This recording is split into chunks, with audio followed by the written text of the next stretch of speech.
Welcome back. We're now in chapter 2 of the book of Mark. And chapter 2 tells us about Jesus's possession of the power to forgive sins. Because when they dropped that man from the roof and he landed in front of Jesus, he said to the man, your sins are forgiven. And he asked the crowd, which is easier to say, pick up your mat and go and be healed, or your sins are forgiven. It's much more easier to say, pick up your mat and walk or be healed. Why? Because you can judge there and then whether that happened. But to show that Jesus had power and Jesus was God and Jesus is God. Because he is, he told that man, said, your sins are forgiven. We learn that in chapter 2. And also Jesus chose Matthew, the other gospel writer, at least one of the other gospel writers. And we also know that Jesus spent time with Matthew and his buddies because of his willingness to save the lost. And then he confirms by looking at the historical occurrence of David going to Abimelech to have the bread that is consecrated only for priests to eat. But hey, David and his men ate it. And notice that Jesus did not say Abimelech, he said Abiathar. Why did Jesus say Abiathar?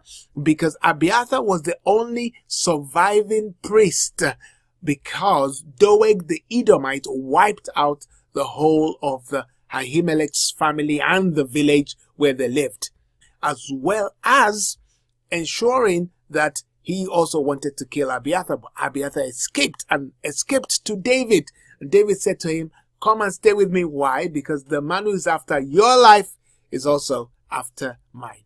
We know about all this from chapter 2 of the book of Mark. Right. What is the lesson? The lesson is to build on your determination.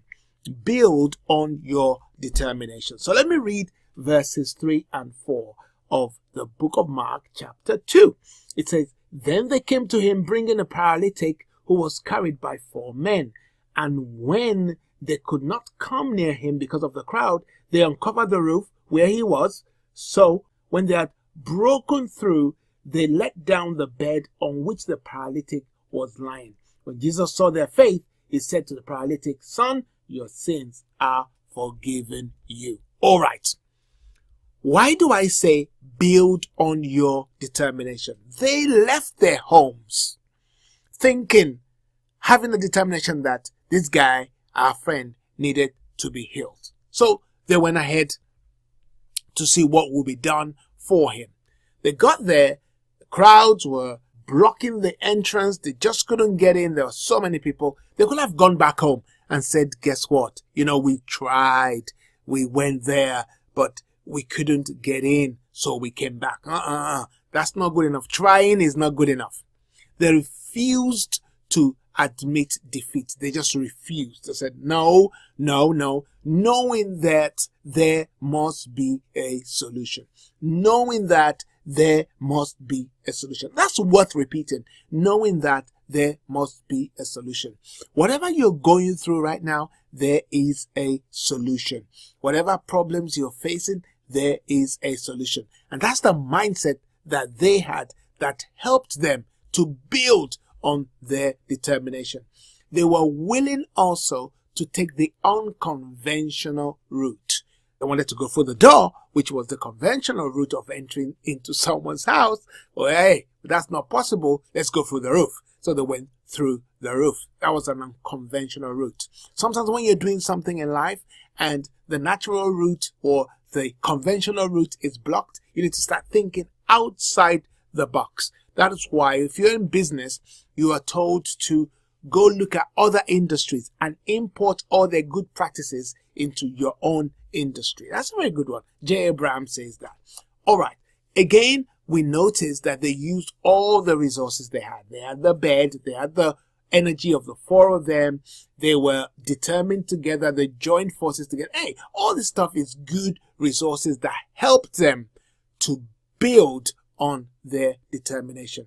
Are you determined to achieve something? Whether it's a spiritual thing you want to achieve, whether you want to become more prayerful, whether you want to read the whole Bible this year, be determined and build on that determination. Refuse to admit defeat and just press on using all the resources you have, knowing there is a solution, knowing you might need to take the unconventional route, but knowing that you will achieve what you set out to do because you are determined. Okay, when we come back, we'll look at lesson 3 from chapter 3. See you in a bit.